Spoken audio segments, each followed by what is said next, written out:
যুগের পর যুগ একটি চেয়ার হয়ে উঠেছে দুর্নীতির এপিঠ-ওপিঠ। এ যেন পুরনো বোতলে নতুন মদ।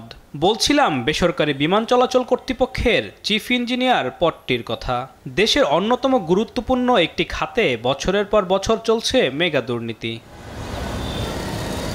একাধিক দুর্নীতির অভিযোগ থাকায় সাবেক চিফ ইঞ্জিনিয়ার শহীদুল আফরোজকে ২১ নভেম্বর ছুটিতে পাঠায় বেবিচক। একই পদে পদোন্নতি দেয়া হয় দুর্নীতিতে অভিযুক্ত আরেক ইঞ্জিনিয়ার হাবিবুর রহমানকে। অভিযোগ আছে দেশের গুরুত্বপূর্ণ ৭টি বিমানবন্দরে বিভিন্ন পদে দায়িত্বে ছিলেন তিনি। এ সময় ত্রুটিপূর্ণ নকশা প্রণয়ন, ভূমি অধিগ্রহণে টাকা আত্মসাৎ ও ঘুষ বাণিজ্যের কারণে মুখ থুবড়ে পড়ে এসব প্রকল্প।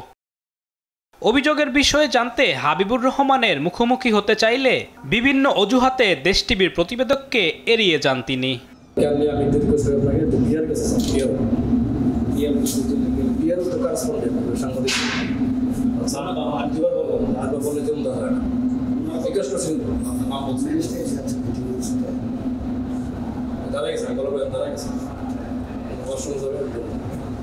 তবে বেবিচক চেয়ারম্যান বলেন, দুর্নীতির বিরুদ্ধে রয়েছে জিরো টলারেন্স। ধাপে ধাপে সকল পদে সংস্কার করা হবে বলেও জানান তিনি।